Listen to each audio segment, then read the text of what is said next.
In Toastmaster fashion, we have the word of the day. You'll want to write this down because you may not see it too many times, but anytime you feel compelled, that you're moved and you are excited about what I'm saying, feel free to say, Shabaha. Oh, I'm loving this audience already. Now, let me tell you where it came from. I made it up. I did. It was one of those things that, well, 10 years into my 20-year coaching career, I was challenged because I had 200 swimmers. They would swim 6 events on a weekend, and I would have a little heart-to-heart talk before every race. And oh, by the way, every weekend there was another meet. So that's a lot of saying the same thing over and over. What I would say to them is, go for that good feeling you get when you've done your best. So I said, maybe we should make it a little shorter. Whether they're working on their flip turn or their stroke or anything we've been focusing on in practice, I wanted to make sure they knew it was most important to think about how they felt about it. So we made up the word. Say it again with me. Oh, say it with feeling now. Come on. Shabaha. Oh, it's such a great word. It works so well for the swimmers. They would come up before their race, and I would tell them Shabaha, and they knew exactly what I meant. Ingrained in my being, I knew that was going to be a very important word through my career and in my love life.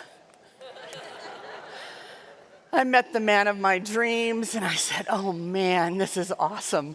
Shabaha. That word was so special to me that, well, I didn't know how special it was to my husband of 32 years. We just had our anniversary last week. Man of my dreams. He said Shabaha to me quite a few times. And then, of course, when we got married, yes, he engraved it in my wedding ring, and I engraved it in his wedding ring, but neither one of us knew that we were going to do that. So, of course, the firstborn child had to be named. You doubt me? Luckily, it was a golden retriever. Shabaha is a very special word to me, so we're going to use it as a theme today as we go through this amazing journey. I am so excited to be here. Toastmasters. I loved the day you moved in. I drive by that building every day when I go to the airport, and I just went, oh, someday I'll meet them. And then they called. Oh, if you're a speaker, you really like it when they call, right? So that was pretty cool. We're here to talk about the meeting, Shabaha, thank you. We're here to talk about how you can have the club experience and really make those meetings shine, because that's the livelihood of your profession. You want to have such a great experience that they come back for more. So the goal is to make sure everybody has a Shabaha kind of time. So I have an assignment for you, and I know when you're in a room full of speakers, what happens is if I let you go, you have to promise to come back, right? So I'm going to give you an assignment, and as soon as you hear the whistle, I'd like you to sit down. But stand up right now, and I would like you to reflect back on your first impression at your first club meeting, and I want you to say that 3 different words that describe what you experienced. If you were describing it to someone else, what would those words be? And listen for the whistle. It's going to be quick. Go ahead. Find 3 people. Tell them 3 different words.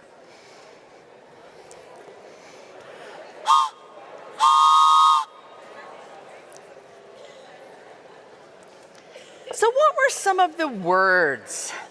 We do have a mic runner. I think that's going to be over with a microphone. And I'm looking, I'm searching, I've got a cameraman. Oh, we got a mic runner. Oh, but you're going to have a word for me. Tell me what your word is, nice and loud for me. Friendly. Oh, and he said it so loud. I love you. Friendly, absolutely. Friendly is such a key word. And how do you show? Wait, show me you're friendly. it? Shibaha. I like that. What's another word? Thank you. Oh, community.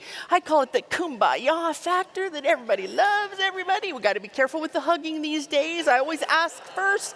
But we do love our community. Yes. Laughing, the fun, the laughter. Oh, that camaraderie, definitely. Great answers. One over here. Go ahead. Flexible. Interesting word, isn't it? And we have to be flexible because of all the things that we do, but it's so great that we have the guidelines for our meetings because then we know what's expected. What else? I see another hand. Go ahead. Energy. Energy is what it's all about at 8 o'clock in the morning, right? Show me some energy. Come on, you can do it. I love it. Thank you, that. Shibaha again. Yes, go ahead. Welcoming. That welcoming feeling is so important because that's how you grow the organization. You know, sometimes I go into a meeting and it's old friend week, you know, and all the friends are standing there and I might be the new person and I might be afraid to go in. But if we have this agreement that if there's a new person who enters the room, that we all turn and give their undivided attention to that person, no matter if we're in the middle of the sentence, that shows that we're community, that we're friendly, we're welcoming, and we are engaged. It's so important. As we continue on, we've got a couple more. Go ahead. Organize, absolutely. The consistency throughout the world is so important. So if you're traveling, you can go to a Toastmasters meeting that's somewhere else, and you know what to expect. Thank you for that. Yes? Confusing. Thank you. We were going to get there. I'm so glad it came from you instead of me. Confusing. Imagine. Now, did you kind of do a little deja vu when I asked you to go back and think about your first meeting? Were you really honest? And what was that first impression? Was it positive? Was it confusing? Was it, I don't know if I fit in here? Wow, they look so perfect. I have a challenge that I will give you. You know, this is my philosophy. Never be perfect. It's so much easier, right? I remember, you may know Patricia Fripp. I believe she's a Toastmaster. Patricia Fripp was my idol. I wanted to be like Patricia so much. So the first time she came to the NSA Colorado chapter, National Speakers Association, I remember I joined that day so I could go see her. And she came in and she was perfect. She was color coordinated and she would deliver a speech. And her main point was right here. She would deliver it with power. I wanted to be Patricia. I will tell you, for 5 years, I watched every one of her tapes. Okay, that aged me a little bit. Videos, let's call them videos. And I was so excited to be like Patricia, but I realized that it was hard to be somebody else. So I came home one day and I said, honey, it's not really gelling. The audience doesn't like me very much. They're not warm. And you know, my husband, he's well-trained. He just says, yes, dear, a lot, you know? And I said, so I'm going to start paying attention to what happens when I do different things so I can figure out what really gets with them. So I had a presentation the next day, and sure enough, I'm presenting, and I kind of flubbed something up, and the audience laughed. And I went, well, that's kind of different. And the more I let Ruby out, the more I realized it's so much easier to be yourself. The only thing standing in your way is you. If you can let it out and be yourself and have fun. If you're a fun person, if you're not a fun person, don't fake it. Oh, that wasn't good? Got an O on that one. As you think about the impression that you're leaving at the meeting, what is going on in the minds of the new folks? I'm going to teach you a very simple customer service rule. It's called the 10-5 rule. Anybody familiar with it? Okay, the 10-5 rule is if you are in a conversation with someone and someone is approaching you, within 10 feet, you acknowledge them. So even though I may be talking here with this person, I look at that person and give them eye contact and maybe a nod. And then within 5 feet, I have totally stopped my conversation with the other person. And what that does is it shows that person that they have our undivided attention. Now, it may be in the middle of a sentence, but that's okay, because if we're officers of the club and we are members that are really, we've been there for a while, we know the rule, and then we can show our undivided attention and smile. That shows that you're welcoming and positive. I had the opportunity to interview 20, 25 different individuals, and I asked the question that I asked you today. So tell me, what are the words that describe the impression that you had? And they were very similar to yours as well. Would you like to hear some? Warm, friendly, welcoming, connected, supportive, confident, safe, family. And then my personal favorite, they clap a lot. And then finally, they are ambassadors. They ooze Toastmasters. And I thought was such a great compliment. Thrown in the first impressions were words like, wow, our leaders are made. I needed that. My colleagues at work told me I needed to go here, so I need to be a better leader. Yeah. Okay, your colleagues tell you to go get better. It's a sign, okay? Gratification of watching the lives transform and knowing I was part of it. Raise your hand if that's you right now. Isn't it amazing? I live for that. I call them the Scooby-Doo moments. It's when somebody's in the audience, I can see the light bulbs now. They kind of glow above your head and they go, huh? Because for a long time, okay, and back to the confessions again. For a long time, I didn't know there was an audience out there because it was all about me. No one else? Okay, I'm just by myself on that. You see, you work so hard to get it all perfect and choreographed and all the gestures and everything and make sure they're big enough and you're over there and you're over here, and then I didn't really realize for about 200 presentations that you guys were even there. And then one day I had eye contact with somebody and they smiled back and I'm like, ooh, I like that. That's pretty cool. Then I realized that day, it really is about the audience. It isn't about me. I'm just the conduit to deliver the message. My job is to connect with you and do my homework before I get here. We were sitting on the bus the other day going to Tour World headquarters, and I interviewed 7 different countries that day. Well, not the countries themselves, but people from different countries. And it was so much fun because everyone had a different jest on it. And they said, and why are you doing this? I said, I'm doing my homework. I want to know about you, hook, line, and sinker. I want to get in there really deep. And they went, wow, that's what we do. So we can connect. It's so important. It was such a delight, I tell you. So today I'm going to teach you some components of my customer service philosophy. It has 4 E's, very easy to remember.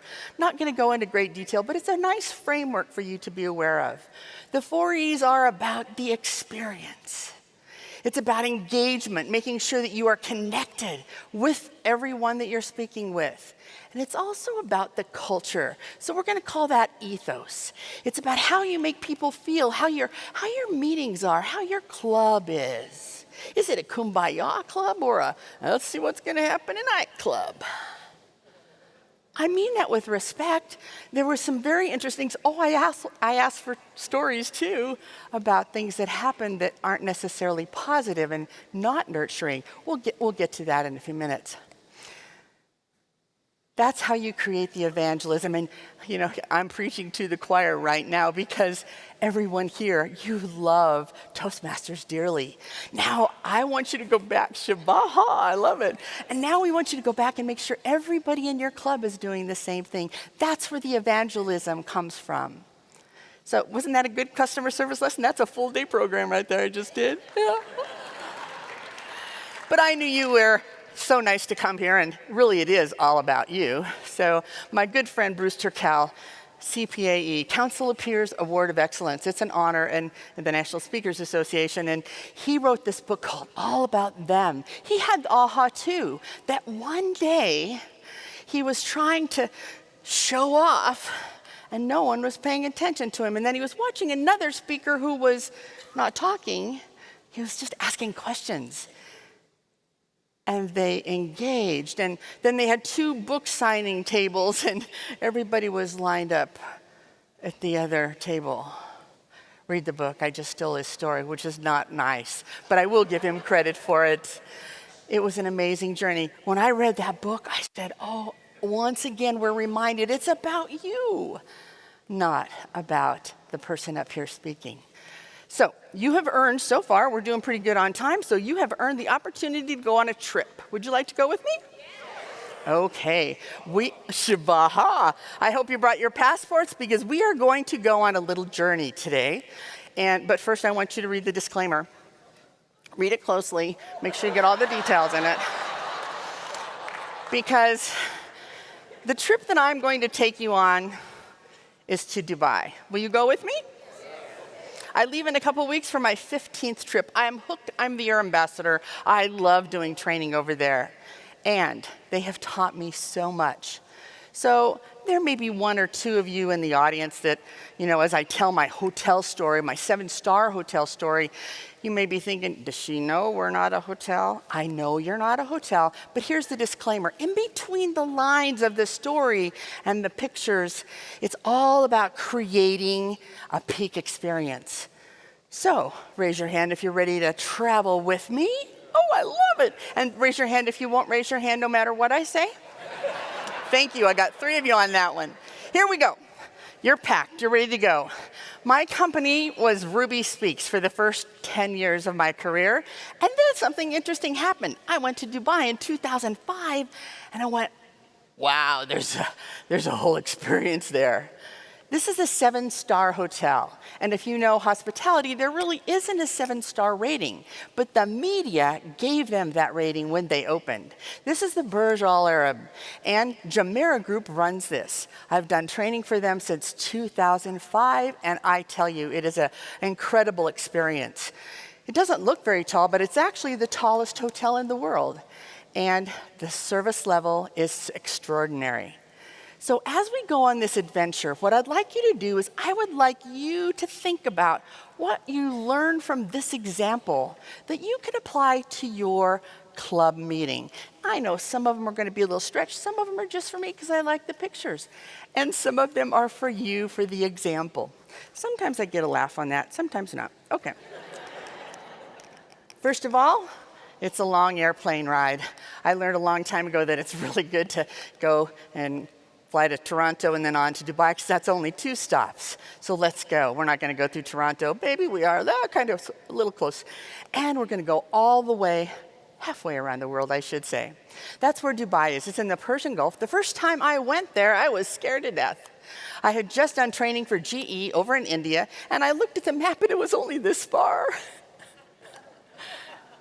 9 hours, just so you know, that's 9 hours, right? And when I got there, it was an extraordinary experience. The Burj Al Arab is so well known worldwide for their customer service, and they have a right to have that. At nighttime, they show the lights from the inside, so it lights up different colors. And if you'll notice the flames down at the bottom, that's when there's dignitaries staying at the hotel, they light the flames. I didn't get any flames. You have to go across a bridge in order to get there. And when you get there, the extraordinary service is phenomenal. Here we go. They pick you up in the airport in a Rolls Royce. I know you guys are thinking club meeting. Yeah, go for it. But what they did in the car was the most important. They greeted me. They started asking me questions. Was it my first visit? And then the gentleman gave me a cold bottle of water and a nice cold cloth because it was 112 degrees. And that's Fahrenheit, just so you know. It was hot. I was dripping. And they knew that, so they expected that I might be a little warm, so they were able to take care of me right from the very beginning. And then they gave me this leather pouch. The leather pouch had in it CDs, so that I could choose the songs that I would listen to on the way to the hotel. Wow. I opened the pack, And they were all American songs because they knew I was American. They had done their homework. Next stop, front door. Wow, look at that. Polished and poised and confident. That was my first impression before I even went in. This was the image that I was looking at. Next step, I looked up. Well, I have to confess here, I was traveling with a good friend of mine, Pam, and well, does anybody else travel with someone that keeps them out of trouble? Pam's my person that keeps me out of trouble. She says, now, Ruby, don't embarrass us. What? She knows me very well. So when I walked in, and this is only like a third of the wonderful lobby, I looked up and I'm like, Pam had an influence on me, I didn't want to disclose anything there and be inappropriate. But then something happened. It was pretty cool. I go over and there's a fountain. And this fountain, the tiniest little hole in that circle, there's a fountain that goes up to the tallest atrium in the world, comes back down and goes through that hole. I just said, do it again, do it again. Oh, and by the way, it doesn't splash. It goes right back down that little hole and it's about this big. I was so impressed with this, by the way. I just couldn't believe what was happening. The room was all set up, and here was the greeting. Friendly greeting, and later I'll talk about the fond farewell. It wraps the whole package. These three women were in the lobby with a nice cold cloth again, and they had a plate of dates, and they served me dates. I don't even like dates. But I had one because it was part of the ceremony. And then they washed my hands again. And then this woman comes over with this very ornate little pot and she starts to pour it in my hands. And I'm like, I don't have a cup. And she says, it's okay. It's rose water for your hands. Of course it is. I get that all the time, yeah. Then they sat us down. We didn't go to the desk to register. They sat us down on the couch, and they came to us. They didn't ask for my credit cards. They had all that on file. They gave me orchids and roses, and my friend Pam was like going, wow, this is pretty cool. Are you impressed so far? Let me pause and just think. What's that first impression look like at your meetings? Are you ready? Are you set up? Are you ready to go? Is it warm and friendly? Are there things that are supposed to happen that are so like clockwork? They happen automatically. Next step, they took us upstairs. This is our team. We'd been training in GE in India, and my friend Pam likes high tea. Any high tears in here? I don't get it. I want to get it. I just don't get it. It's confusing to me because, that little cup and saucer, it's not going to make it for me. I'm the thermal mug that has 4 big cups in it, has a lid on it because it's going to take me a while. That's my kind of get it at the truck stop. It's big plastic. So I don't even know what to do with the little cup and saucer. And then those sandwiches, what is that? It's like a bite for me. I don't get it, So I had these little sandwiches and I was feeling way out of my element, and Pam was being all appropriate over here, and Marianne and Tom were enjoying it, and I'm feeling like so out of my comfort zone. I had never done this before, but luckily I had someone there to help me. This was Pradeep. He was my butler.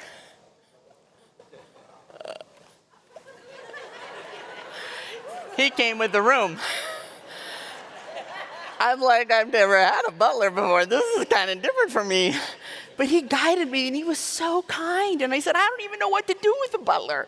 And he says, do you have any ironing? I said, yes, I've been on the road for a week. He ironed all my clothes.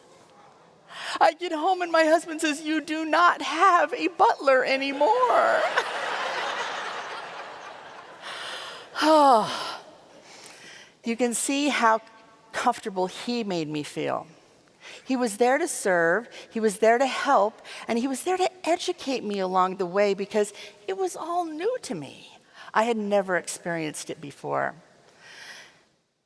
This is a couple years later. I've done training for them for so long. I wanted to teach you one more customer service tool because it'll be something you can use in your meetings too. It's called the Ruby point. Anybody familiar with the Ruby point? it looks like this. Oh, a couple of you are. So if you go into a sporting event, a performing arts complex, or just something that's a big event like that, and you see them doing this, I've done their training, just so you know. The Ruby Point was started because I love to take other classes and learn things. And I had done all the Disney classes, and they teach the Disney Point. Now, the Disney Point, you may know, is 2 fingers. And so the first couple of years of my career, I'm teaching the Disney Point everywhere. And then, well, I was over in Italy doing training, Aviano Naval Air Station, and 400 people in the room. Whole section over there, about 80 non-English speaking Italians, 2 interpreters trying to keep up with me. And I taught the Disney Point, and I found out that that's not what it means in Italy. So it was a little, that was kind of awkward. So what do you do, So I feel bad about all those people that I taught that. But then I thought, well, you know what? If Disney has their own point, I should be able to have my own point. So do it with me. Put your hand up like this, put all your fingers together. And I did the research on this, got to tuck that thumb in nice and tight. Now put it in front of your belly button. Now the ceremony goes, if I want to point over here, I'm just going to go like this, right? And look at this, it's equal opportunity. It goes this way too. So you kind of turn your body, your elbow stays in, and you look over in that direction. Wherever you're pointing, that's the Ruby Point. It shows that you know where to go, and you know how to tell someone else where to go, in a nice way, of course. So let's do it. Let's all point to Ruby over here on the screen. 1, 2, 3. Look over there. That's good. I saw somebody in the back doing this. That is a different gesture, totally different gesture. Got to go to the side on that one. So remember, that's really important. The Ruby Point is helpful when you're showing directions. Where are the restrooms? They're right outside that door. Take a right. It's a nice, friendly way because you never know what a finger means in another country. Having traveled to 23 different countries and done training in those countries, I have studied that and I understand how important it is to be aware of the cultures. Likewise, in your meetings, you need to be aware of cultures around the world because you may have visitors that are coming to you as well. So based on that adventure, how can you change your meetings to be better? What steps can you take that are going to help you shine and help Toastmasters shine in the process? I venture to share some with you. As we walk through this, what I'd like you to think about is, what steps are you taking to make it a good experience? Because you thought I would probably get here. I'm also going to talk about the negative things that happen. Is that okay with you? I know you're a little nervous, aren't you? I know, it does happen. So I did the question, and these are some of the impressions that we had. These are things that are happening at your meeting and what you're going to be going through to make sure that it's a great experience. Also, you have the Toastmasters Promise, which is so important that everybody is aware of about your meetings in the Toastmaster Promise. Whether you're a member, an officer, or any of all of the above, those are the things that they want you to do. The highlights are some of the words that I heard along the way, so that is very well ingrained in you. I'm very pleased to hear that. I also think that you have the opportunity to shine in quite a few ways, and I tell you, I think I'm an ambassador right now.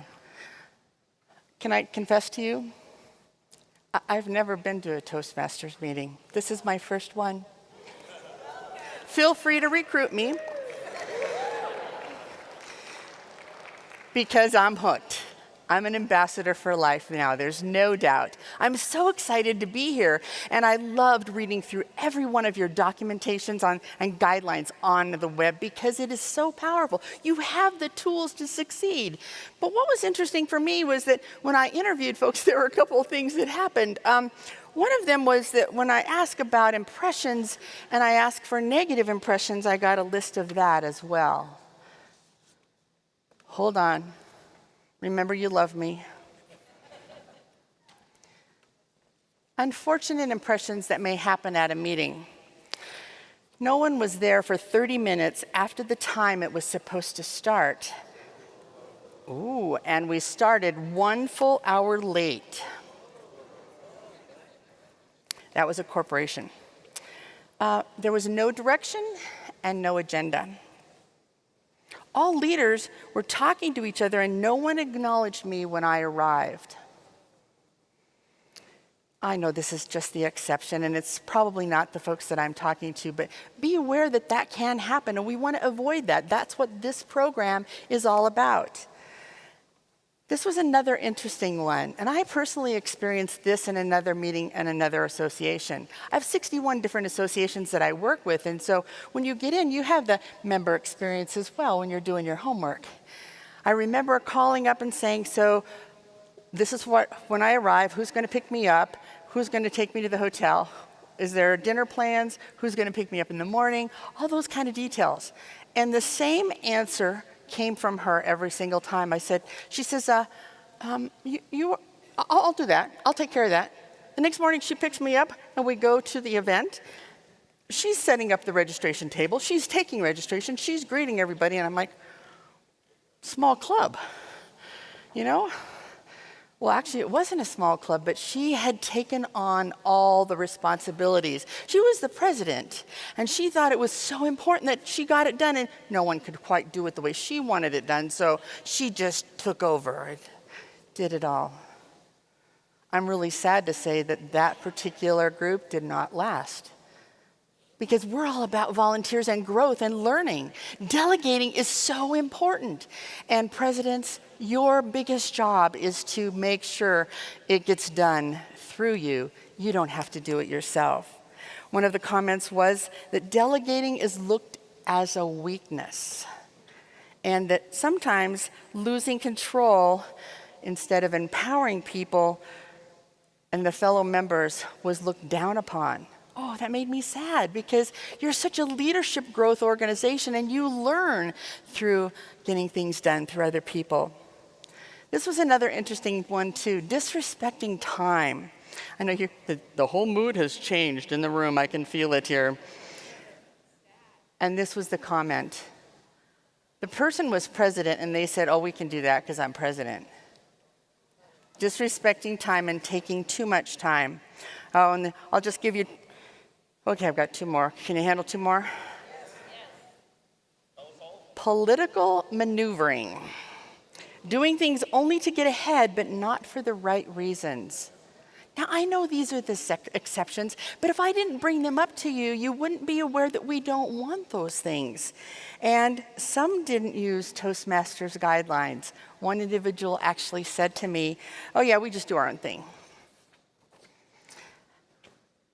That's sad for me, because you have such amazing guidelines, and that consistency is what you want.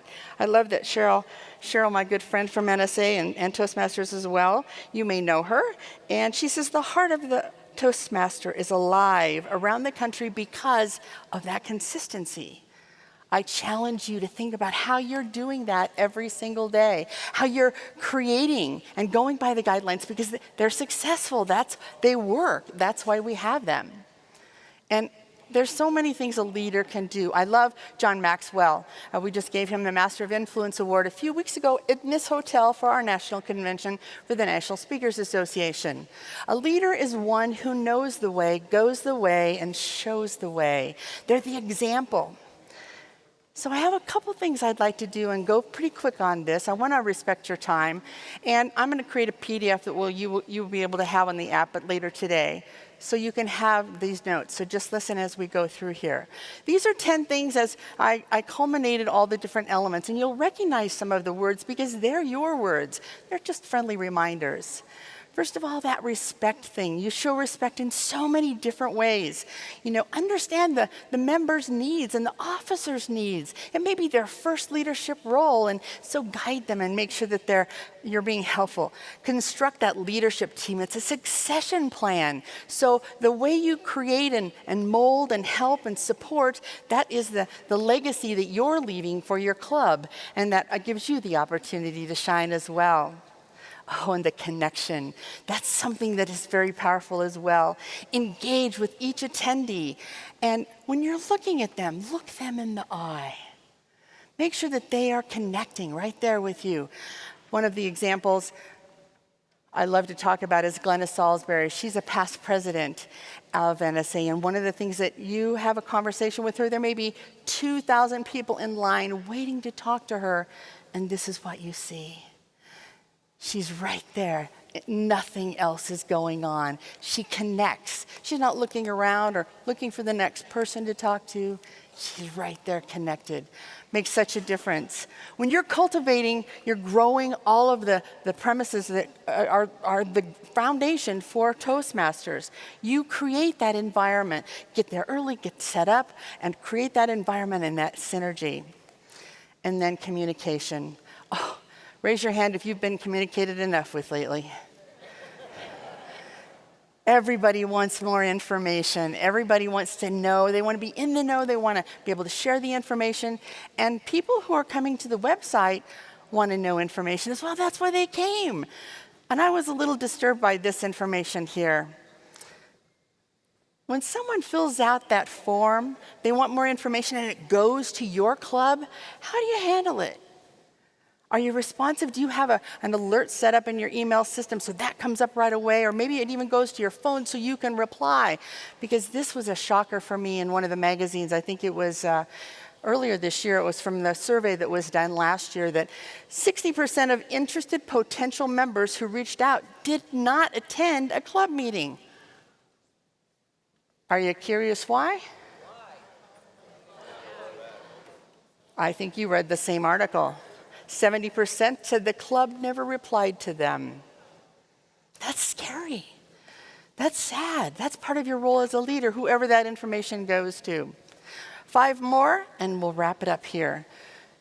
These are the ways that you, as a leader, can really have a successful club experience. This is where you influence. Your success as a leader will be determined by your ability to influence. My good friend Chris Widener said that. I was listening to tapes, back to the old country again. I was listening to tapes, and I pulled over, and I had to write that down, and I was waiting for him to say, what's next? Your success as a leader will be determined by your ability to influence. Influence what? Influence. What a concept. Acknowledge. This is where you make sure that everyone feels important. Everyone as a team works together to make sure that it's happening. Recognize them and make sure that they feel recognized. Your award system is absolutely amazing, and the criteria and the everything that goes into that is so powerful. Prioritize. What is the most important thing in the moment, right now? What do we need to focus on? What do we got to make sure is going to happen in a good way? And represent. Remember, your brand is as strong as you represent it in every meeting, in every outing, in every demo. Everything that you wear is screaming Toastmasters, and I love the way you wear it. You're so proud. So a lot of this information I hope that you will take back and make sure that you are able to share it with the other individuals who could not come to this convention. Now, we went pretty fast. I know we did. I wanted to make sure I got in as much as I could. I wanted you to create that 7-star experience. And I want to make sure that everyone has such a great time. But I also want to make sure that you have the opportunity to shine as well. So I'm going to give you one more chance to talk. What will you do differently at your next meeting?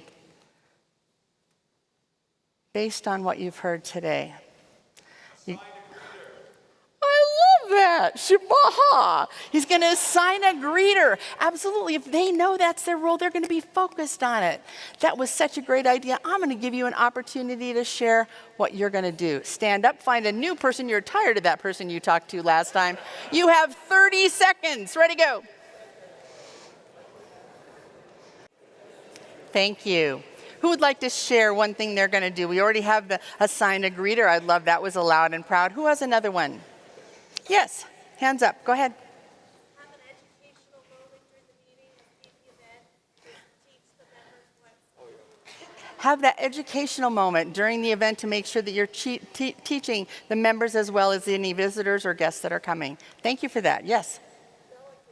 Delegate. Yes. Thank you. What's another one? Go ahead. Have a buddy. That will help them get acquainted and understand the system. Thank you. Another one. Over there. Go ahead. I would like to, after they sign up, send them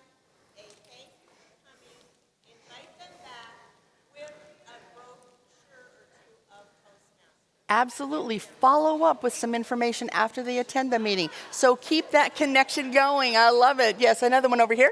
Ensure new members have mentors immediately. New members get mentors immediately so that they have someone to go to, ask questions, and also that can guide them. One over here, and then we'll come back over there. Go ahead.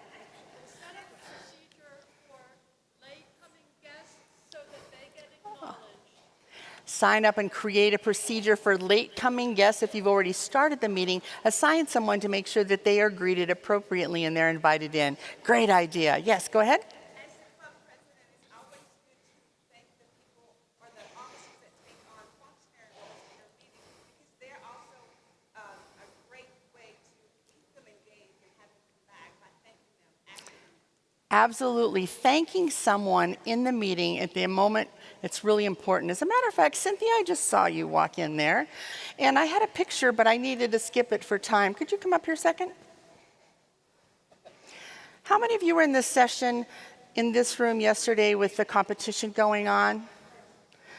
And in a moment, they said, oh, we need to stall for time. Who would like to have a moment on the main stage? Of course, everyone's like, oh, yeah. This woman got up and didn't use it for her. What did she do? She used the time when she was on main stage in front of Toastmasters International to thank the volunteers. I love you. That was so awesome. That was perfect timing that I saw you there. That's what it's about, engaging and making sure that everyone feels part of it. And the volunteers have done an exceptional job. My compliments to them. When you go back and you have the meeting that's going on, I want you to really think about the things that you gathered here, the wisdom and the knowledge, because there's such a great opportunity to grow your club. And that's how you do that, is by creating that experience. I do believe that the experience is the new brand. People will talk about it. People will make such an amazing impression of you when you work hard. And I ask that you go back and invite your members to be part of that experience. As leaders, you create those moments, and you instill and you inspire them to be able to support it as well. So as I wrap up, I thought I would come back to that story again, because you know, Shabbat has another part of the story. Say it one more time for me. Shabbat. I know it kind of beat you up in the middle there, and you were a little quiet, but I know that I wanted to give you some tips about how we can make it better. Shabbat became a word that we used in so many ways. My husband, the dog, and then, well, I was in Dubai and we were sitting around. We just had a desert safari. And the training I do is at Wild Wadi Water Park and also the Jumeirah Hotel system. And we were out on the safari sitting on the pillows, and we just had a wonderful meal, and we were just chatting.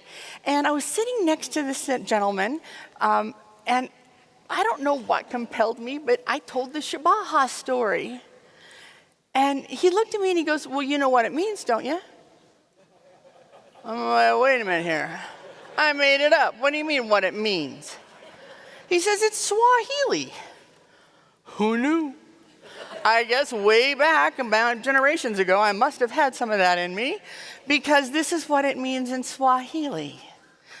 Go for the goal, hit the target. I know. Is that wild or what? I wish for you Shabbat. I wish for you to go back and hit the target, set those goals, and know exactly what you're going for, because this is such a powerful, powerful piece that can help you. I believe inside every single person who is in this room, you've invested in yourself, in Toastmasters, and you've also invested in the organization to learn and grow, and you will go back and create that. I believe that you can create that peak experience. I believe that you can create those Shabbat moments for every single one in your organization, and that's what this is all about. You have been an awesome audience. I love you dearly. I am an ambassador, your fan club president. Thank you for the honor of being here today.